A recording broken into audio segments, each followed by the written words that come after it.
It's a story that has shocked the nation. Philip Markoff, a pre-med student, charged with the murder of a woman he found on Craigslist. Richard Schlesinger of 48 Hours has this Sunday Journal. The world knows Philip Markoff only by his headline nickname, an alliterative allegation, the Craigslist killer. I thought he was very nice. But to Morgan Houston, he is more than a suspect or a defendant. To her, he was a classmate, a friend, someone she knows or thought she knew. He was dorky, but so many of us are. I mean, I can be a big dork too, so you can't hold that against him. When they were at the State University of New York together, Morgan saw Markoff often. He was very intelligent. He was definitely lacking probably some social skills. It didn't seem like he was always 100% comfortable in his own skin. Morgan and Markoff were friends, but that was it. And then one night when they went drinking with a group of friends, Morgan says he saw her to her dorm. Going up into the tower where I lived, he cornered me in the corner and kind of trapped me and pushed me up against the wall and was trying to kiss me. And I was turning my head to the side so he couldn't, and I was trying to say, "No, Phil, you know, we're just friends. What are you trying to do?" And thankfully one of my very close friends who knew him also had come along very shortly after that, and he was able to pull him off of me, and I was able to escape upstairs. Were you scared? Yeah. Of course, I had no control. It's frightening. He wasn't listening to me when I was saying no. Did he apologize? No, I'm not sure. He never mentioned it. So I'm not sure he even remembered, and it was awkward. I just wanted to forget about it. It wasn't the Phil I knew. The Phil I knew was a nice, easygoing, a little bit awkward, but a nice, easygoing guy. I chalked it up to the alcohol.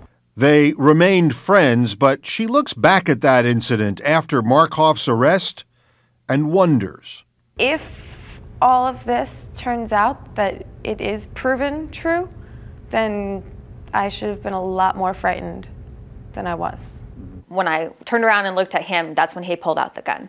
Tricia Leffler says she has no doubt about what Markoff is like. My heart started beating real fast. She's one of the women Markoff is accused of attacking after finding her on Craigslist. Told me to put my hands behind my back, which I did, and then he tied me up one hand at a time. And then he asked me where my money was. His demeanor was actually pretty calm, like he had done it before. Good afternoon, Your Honor. Jennifer Hickman. If Markoff is guilty, what drove him? Forensic psychiatrist Michael Wellner. Crime sprees reflect a sudden change in a person from a significant event going on in their lives where they become unhinged and make a lot of bad choices that can be destructive. Whatever stressor it was, that has yet to be uncovered. Prosecutors are investigating whether a gambling problem led Markoff to murder, and he was arrested while on his way with his fiancée to a casino. But at least from the outside, Markoff was living a normal life. He was raised here in Sherrill, New York, a rural community in the middle of New York State. Our high school graduating class, to give you a sense, was about 150.